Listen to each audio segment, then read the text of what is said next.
Welcome back. आप देख रहे हैं बनो अपना फाइनेंस मिनिस्टर और चलिए शुरुआत करते हैं बेहद खास चर्चा की। मेरे साथ MN Sharma CMD United India Insurance जुड़ गए हैं और साथ ही रमन रेड्डी एमडी हीलियोस भी जुड़ गए हैं। आप दोनों का स्वागत है इस खास पेशकश में। और आज हम बात करने वाले हैं प्रॉपर्टी इंश्योरेंस के बारे में। शर्मा जी, हम तरह तरह की चीज़ें यहाँ पर होती हुई देख रहे हैं। जहाँ तक आपके घर की बात है, घर के स्ट्रक्चर को इंश्योर किया जा सकता है, घर के अंदर के एलिमेंट्स को जो है इंश्योर किया जा सकता है। साथ ही प्राकृतिक आपदाओं के खिलाफ भी आप अपने घर को सिक्योर कर सकते हैं, इंश्योर करवा सकते हैं। किस तरह से प्रॉपर्टी इंश्योरेंस आज की तारीख में बेहद ज़रूरी आप समझते हैं? नमस्कार। सबसे पहला मैं एक छोटा सा करेक्शन करना चाहता हूँ। मैं पूर्व सीएमडी हूँ यूनाइटेड इंडिया इंश्योरेंस का। जी। और जब तक आपकी ये बिल्कुल करेक्शन कर दिया जाएगा सर, बताइएगा। क्योंकि क्या होता है कि ये इंश्योरेंस, प्रॉपर्टी इंश्योरेंस इसका जरूरत, तो ये तो बहुत जरूरत है, इसलिए कि जहाँ भी रिस्क पॉसिबिलिटी है, कोई प्रॉपर्टी नुकसान होने का संभावना है भौतिक कारण से, जैसे कि आग से या कोई भूकंप से या बाढ़ से, अगर कोई प्रॉपर्टी का नुकसान होने का चांसेस है, पॉसिबिलिटी, संभावना, तो उसको तो इंश्योर करने का एक तरीका है। वो इंश्योर करने, रिस्क मैनेजमेंट करने का एक तरीका है इंश्योरेंस। वो है जरूर, उसका जरूर है, जरूर कंपल्सरी इसका इंश्योर करना जरूरी है, बहुत जरूरी है। और उसको करने के लिए देश में बहुत सारे जनरल इंश्योरेंस कंपनीज भी है, वो सब भी करने के लिए तैयार है, ऑफर करते हैं अपने अपने प्रोडक्ट्स को, इंश्योर करने के प्रोडक्ट्स को। जी साहब, किस किस तरह की कवरेज अवेलेबल है जहां तक प्रॉपर्टी इंश्योरेंस की बात है? यस, प्रॉपर्टी इंश्योरेंस में हम तो घर के, को मेरी आवाज आ रही है? रमन रेड्डी जी, आपको मेरी आवाज आ रही है? रमन रेड्डी जी, आपको आवाज आ रही है? आ रही है मैडम। हाँ, बताइए सर। या प्रश्न बताइए। जी, मैं आपसे ये पूछ रही हूँ किस किस तरह की कवरेज आपको प्रॉपर्टी इंश्योरेंस के तहत मिलती है? ये आप वो प्रॉपर्टी इंश्योरेंस ज्यादा तरीके जो होता है तो बिल्डिंग के लिए लेते हैं। वो अपने देश में जो लोन्स देते हैं, मोस्टली जो बैंक्स इंसिस्ट करते हैं, उसी हिसाब से मोस्ट ऑफ दी ज्यादा लोग वही लेते हैं कंपलसरी की वजह से। बट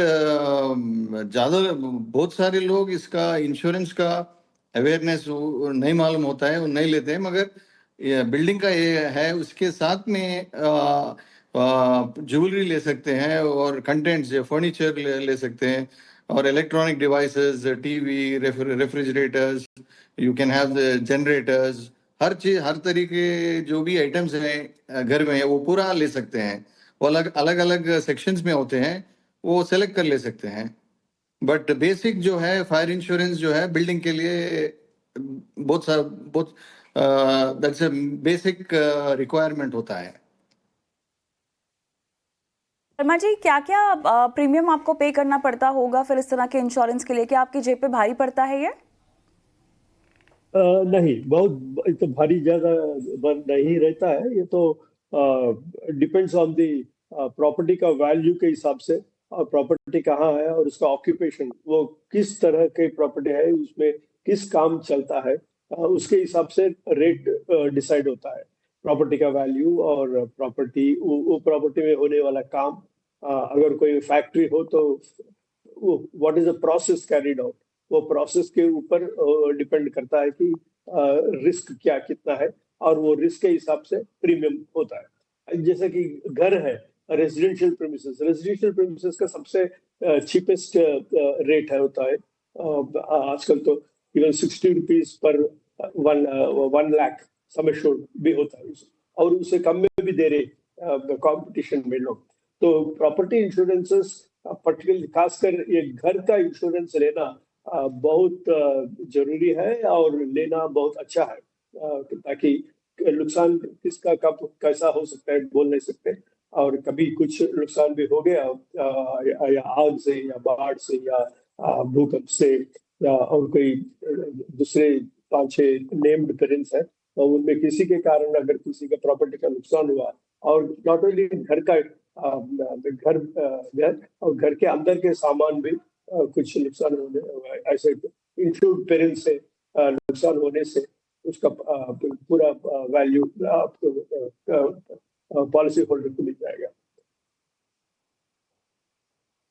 रेड्डी साहब ये बताइएगा कि अब कोई बेसिक कवर अगर लेना चाहता हो तो किन किन बातों का ख्याल रखना चाहिए, किस किस तरह की कवरेज इंश्योर कर लेनी चाहिए उनके पास है, क्योंकि देखिए आजकल का समय ऐसा है, कभी चोरी हो गई आपके घर में, कभी आग लग गई, कभी बाढ़ आ गई, कभी धरती खिसक गई, कभी पहाड़ गिर गया, इस तरह के मामले अक्सर हम देख रहे हैं।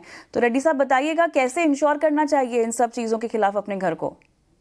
ये कवरेजेस लेना बहुत आसान है। बहुत ये अवेयरनेस नहीं रहने से ये प्रॉब्लम होता है। मगर ये जो इंश्योरेंस एजेंट या इंश्योरेंस ब्रोकर या इंश्योरेंस कंपनी वाले डायरेक्ट जब भी कांटेक्ट होते हैं, वो जब भी उनसे बताना है कि बिल्डिंग का वैल्यू क्या है और बिल्डिंग में क्या क्या है, तो उसी हिसाब से आपको बर्गलरी कोई चोरी होने का वो कवर हो सकता है। और फ्लड के लिए या आप बताएं जैसा भूकंप का भी इट्स वेरी एक्सटेंसिव, बहुत सारे कवरेजेस है जो almost most of the covers हो सकता है। कोई आके आग लगाए या कोई घुस के कोई चोरी करा या कोई नुकसान करा, ये पूरा अलग अलग सेक्शंस होते हैं। वो सिर्फ सेलेक्ट करना पड़ेगा, उसका सम इंश्योर्ड देना पड़ेगा, बस उतना ही। आप अपना इलेक्ट्रॉनिक इक्विपमेंट है, आप उसका आइटम्स क्या है, उसका वैल्यू कितना है, ज्वेलरी है उसका क्या वैल्यू है, सिर्फ वैल्यू देना बहुत आसान है। ये इनका सिर्फ एक लिस्ट बना देना है, जो जो आइटम्स है वो पूरा तरीके कवर कर सकते हैं, बहुत आसान है। राइट, चलिए बहुत बहुत धन्यवाद आप दोनों का, समय निकाला, प्रॉपर्टी इंश्योरेंस की तमाम बारीकियां आप दर्शकों के साथ साझा की हैं।